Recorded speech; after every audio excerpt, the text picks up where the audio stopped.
All Brookfield is just across from the canal. And they brought B-24s back. Well, before going overseas on June 6th, which is a day of the crush, Normandy, I was in West Palm Beach with my crew, and we were invited to go to Havana for 4 days for a goodwill tour, Havana, Cuba. So we went there and met some people and whatnot, and met a young lady by the name of Rosie and her sister who were twins. This just happens that way, you know. Long story short, going back and forth from West Palm Beach, you fly over Havana. Engine trouble coming in, which we did. Get it fixed, go to the next day. Get the new airplane, come back. Engine trouble over Havana. Everything was loose. You could do anything you wanted within the guidelines. I have a picture here of 1800 B-17s along the Ridge Arkansas. So I can keep going, but I think I have a to when the battle's actually ended. Were you using the same Sherman tank? Okay, no. You like to know if you're using the same tank all through the war. We had a whole bunch of tanks here. And another thing, the German plane come over, we're all shooting at it, and then he blew up right in front of us. I don't know why he was doing that. One time I was in the forest with a tank. ornate thing in the country. Have you seen those? What are these, Bill? Playing cards. These are playing cards, and if you'll hold on a second.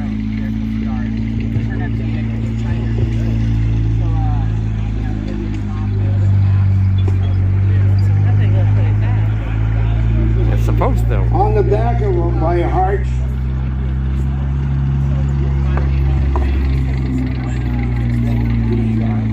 On the back of them are the playing cards of German airplanes, American airplanes, Japanese airplanes, and that was from the ace to the king. They would be by country. So they had those given around in the country in the United States, so different people knew that. I have no idea where I got those. So anyway, I can, if you wish, Chuck, not Chuck, what's your name? I got away with that one. What would you like to want, Connor? Questions or something? Yeah, right. So let's do a couple questions that folks might have. Yeah. I have one for each of you.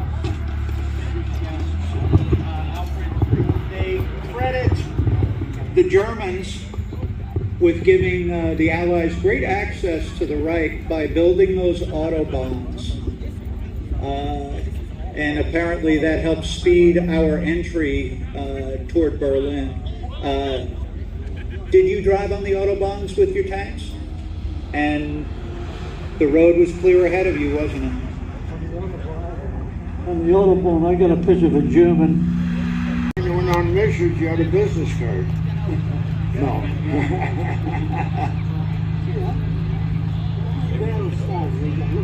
Yeah. That doesn't, by the way, the young lady's looking, that doesn't show the name Purple. My parents came from overseas and they had the name of P-I-E-P-O-L, Polish, but related. Well, eventually in 1951, when I got married, I legally changed my name to Purple. There has never been a purple in the Air Force. Never, never. Thank you very much. Pleasure to be here. So we'll have a little break here. Okay, great. You know, one thing that Alfred, it makes such a wonderful presentation, mostly because his experiences are extraordinary, but his pictures are astounding. And so he has some pictures set up inside the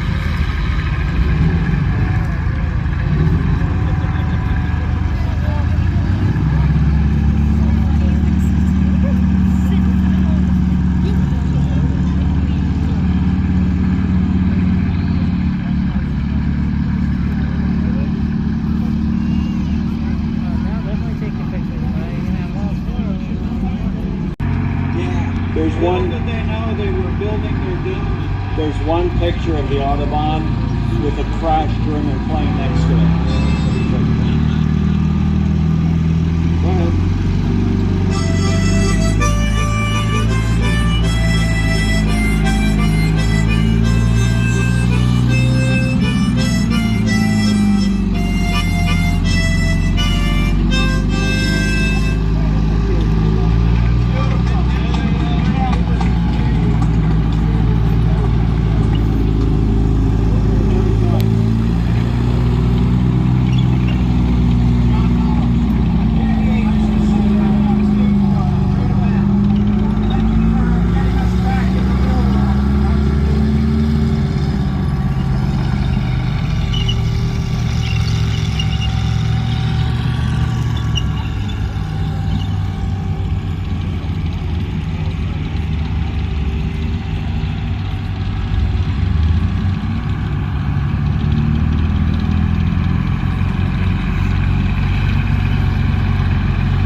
Hey Colin, it looks like we have quite the lineup of tanks here. Yeah, looks like we got a buddy.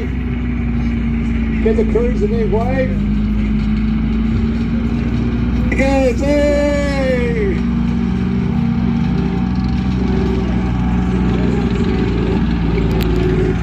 To be stood, free, the input Berman going by. And then this small one, called a Diagnostico. That's a Stewart going back. And then we got a Chappie lagging behind. Looks like a Kentucky Derby. And now coming up is the M24. The Chappie going. What? M24, yeah. No, I said M24. Must be my hearing.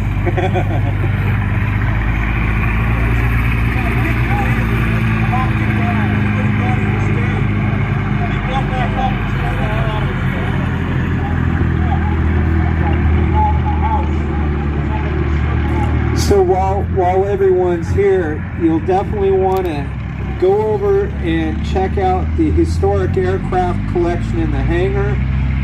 And then on the far north end, we have the classic car barn. Some really beautiful American classic cars. We have one of Duesenberg. There's another German vehicle that you might see driving around there, and that's the Stug 3. The Stug 3 was an assault gun, was Germany's most produced fully tracked armored fighting vehicle during World War II, and second most produced German armored combat vehicle of any type after the SDK 251 half-track, which is the one you see right in the middle.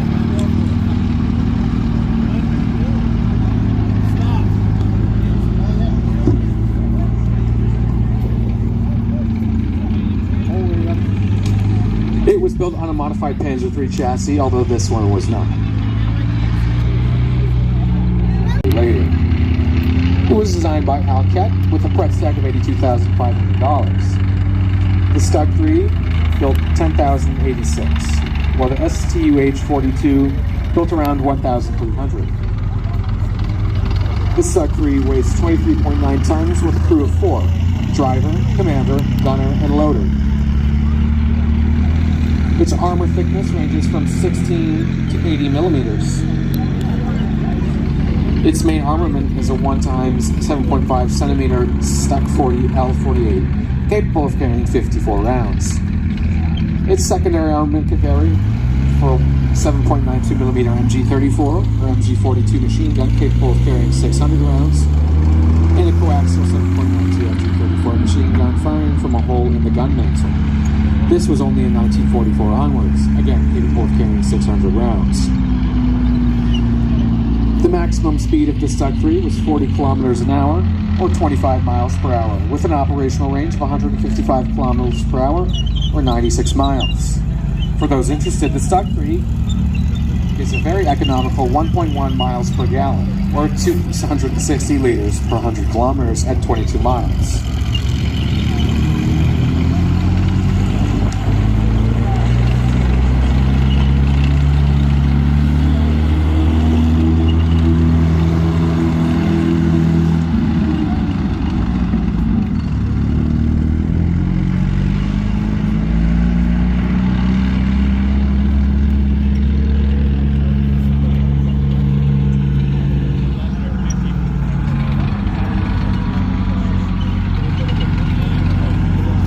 Seeing the Shermans run around full speed almost. Oh, and of all the tanks you see, Oh no, don't ask me that. So if I had to choose one, I'd have to choose the M10 Wolverine down here. why is that? I can't explain it. It's nice, it's lightly armored, but it's got a good gun on it. It'll do what you ask it to do and maybe a little bit more.